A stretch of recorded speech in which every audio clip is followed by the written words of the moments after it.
Sorry about that, guys. I have a grandson that really likes to come in and see what I'm doing all the time. He's very creative, just as his Nana is. I've actually done a few things with him, craft-wise, and a couple of other groups that I've done. He's very crafty. He's very good with his colors.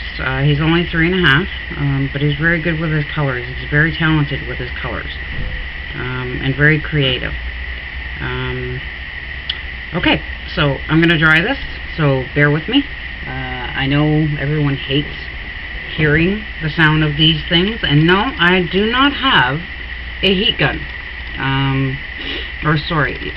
A heat gun. I don't have that. I have a very high temperature hair dryer that I've had for numerous years, and I find it works just as well as a heat gun. And it was actually only $10 when I bought it, and it works just as well as a heat gun. So if you're the type of person that doesn't want to spend a lot of money on the heat guns that they have out there, look for a high temperature hair dryer. As I said, this one works very well for me. I've had it for a number of years, and I've never had any issues with it. It does have a high and low temperature on it, and it also has a cooling button on it too, to cool down whatever it is that I'm working with. I do love this thing. It works great. So alright, bear with me. I'm going to dry this off, and when I do the editing of the video, I will try to excuse me again, I will try to cut out the sound over it. Alright?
Alright, that should be good.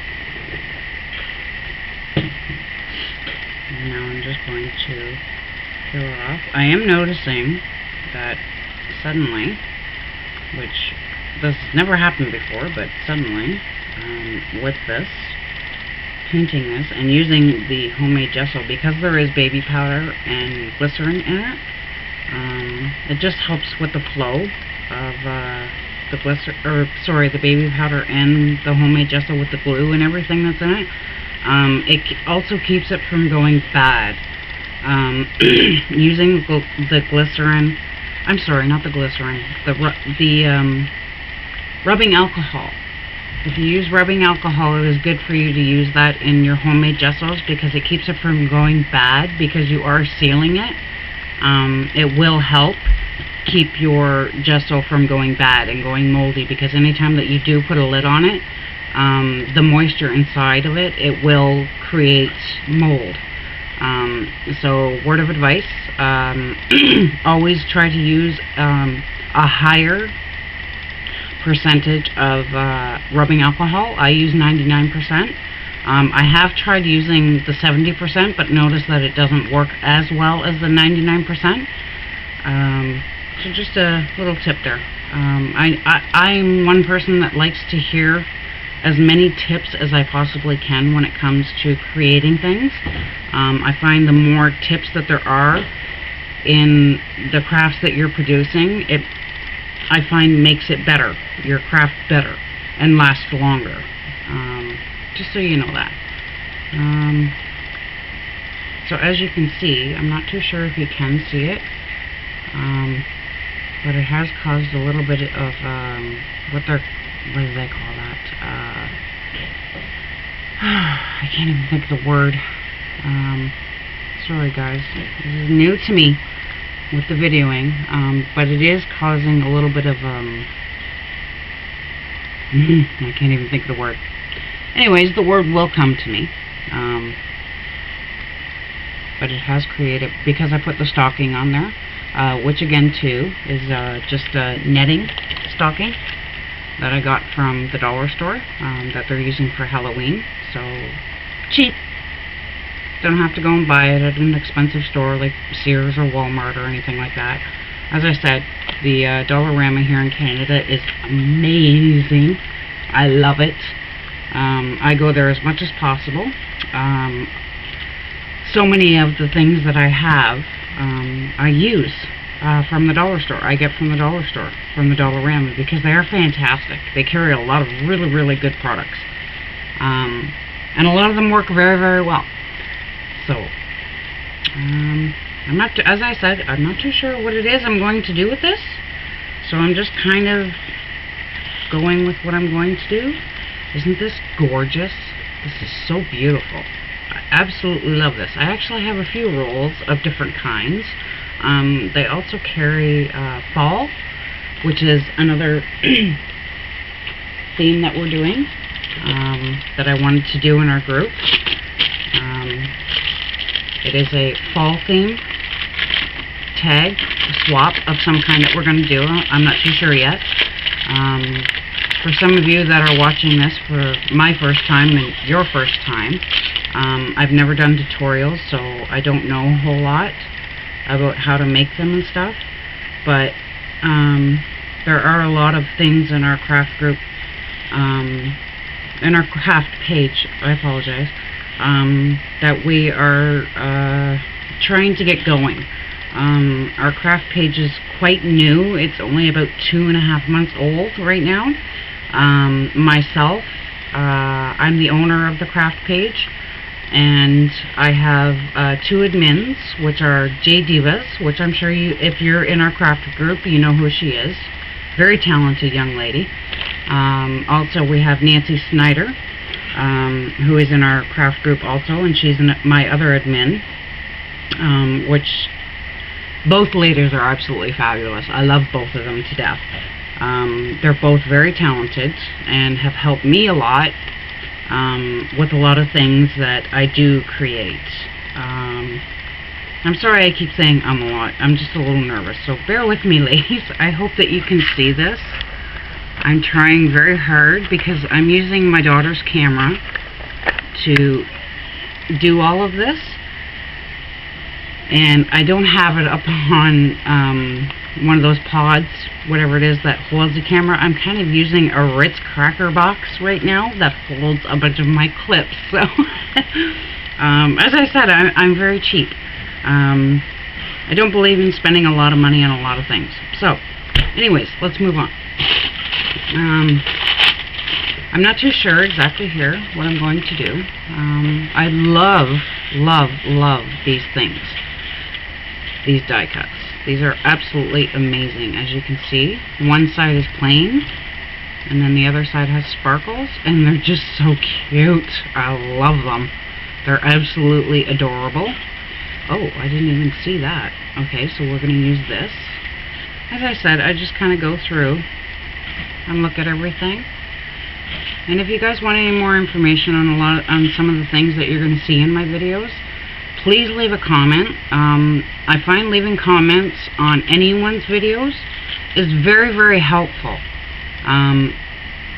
I also find that it's very, I can't even think of the word. Oh my god, I'm drawing total blanks here. I'm so sorry, guys.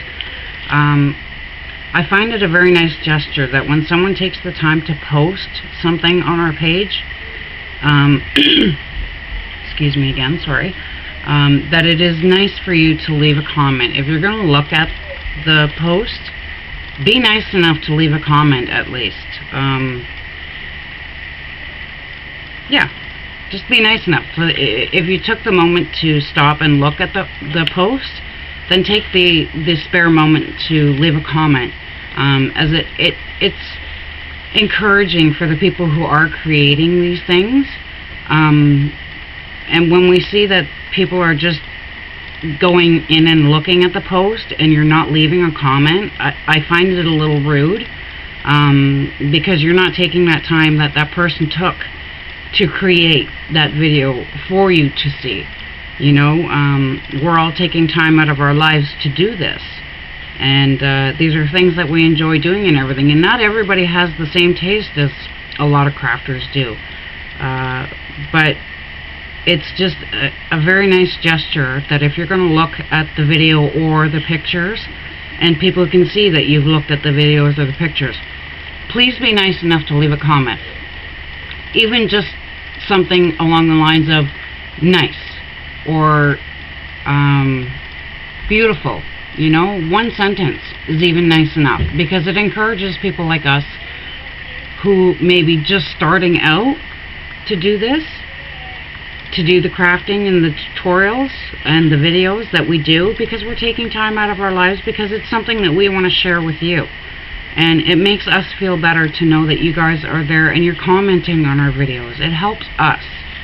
So I just ask that you please be kind enough to leave a comment for us and let us know that you care enough to do that, that you've taken that extra minute in your day to do that for us. Alright? That's all I want to say about that. With our craft group, as I said, we do a number of different things. We have actually just almost finished up our first 2 swaps that we did. We did do, excuse me, we did do 2 swaps earlier last month, August. We started doing 2 different swaps. One was a junk journal friendship book, and the other was, I believe, oh, I can't even think of what it was.